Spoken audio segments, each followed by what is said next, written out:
நிரந்தர பொதுச் செயலாளர், முன்னாள் முதல்வர், தமிழ்நாடு சட்டமன்ற எதிர்க்கட்சி தலைவர், நாளைய முதல்வர் மாண்புமிகு எடப்பாடியார் அவர்களின் ஆணைக்கிணங்க தமிழகத்தில் பெண்களை தொடர்ந்து இழிவுபடுத்தும் வகையில் மிகவும் கீழ்த்தரமான முறையில் ஆபாசமாக பேசி வரும் விடியா திமுக ஸ்டாலின் மாடல் அரசின் அமைச்சர் பொன்முடியை கண்டித்து அஇஅதிமுக சார்பாக தமிழகத்தில் அமைப்பு ரீதியான அனைத்து மாவட்டங்களிலும் மாபெரும் கண்டன ஆர்ப்பாட்டம் நடைபெற்று வருகிறது.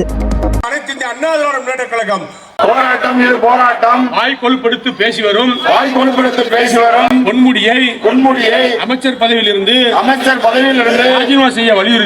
ராஜினாமா செய்ய வலியுறுத்தி போராட்டம் இது போராட்டம். அதன் ஒரு பகுதியாக விருதுநகர் மேற்கு மாவட்ட அஇஅதிமுக சார்பில் 22/4/2025 இன்று விருதுநகர் பழைய பேருந்து நிலையம் அருகில் வைத்து பெண்களை தொடர்ந்து இழிவுபடுத்தும் வகையில் மிகவும் கீழ்த்தரமான முறையில் ஆபாசமாக பேசி வரும் விடியா திமுக அரசின் அமைச்சர் பொன்முடியை கண்டித்து அக்கிரபுத்தி கொண்டவனே வாய்க்கொழுப்படுத்த பொன்முடியே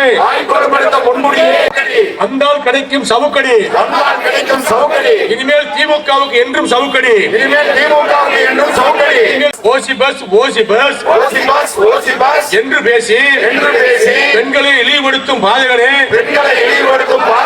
மக்கள் வரிப்பணத்தில் கொடுத்து போயிருக்கும் பொன்முடியே நாவை அடக்கு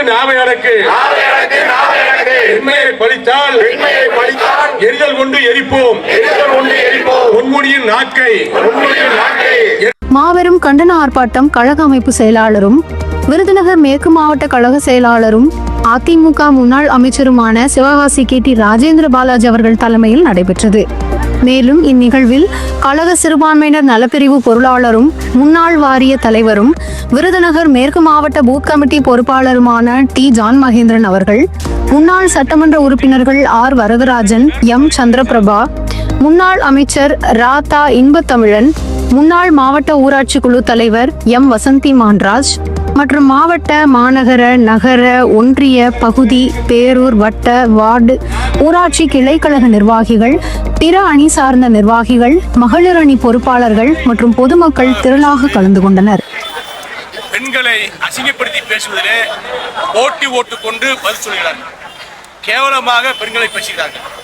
பஸ் ஓசின்னு சொல்லிக்கொண்டு ஓசி பஸ்ல தான் நீ வந்த, நீ ஓசி பஸ் தானே சொல்லி இதே பொன்முடி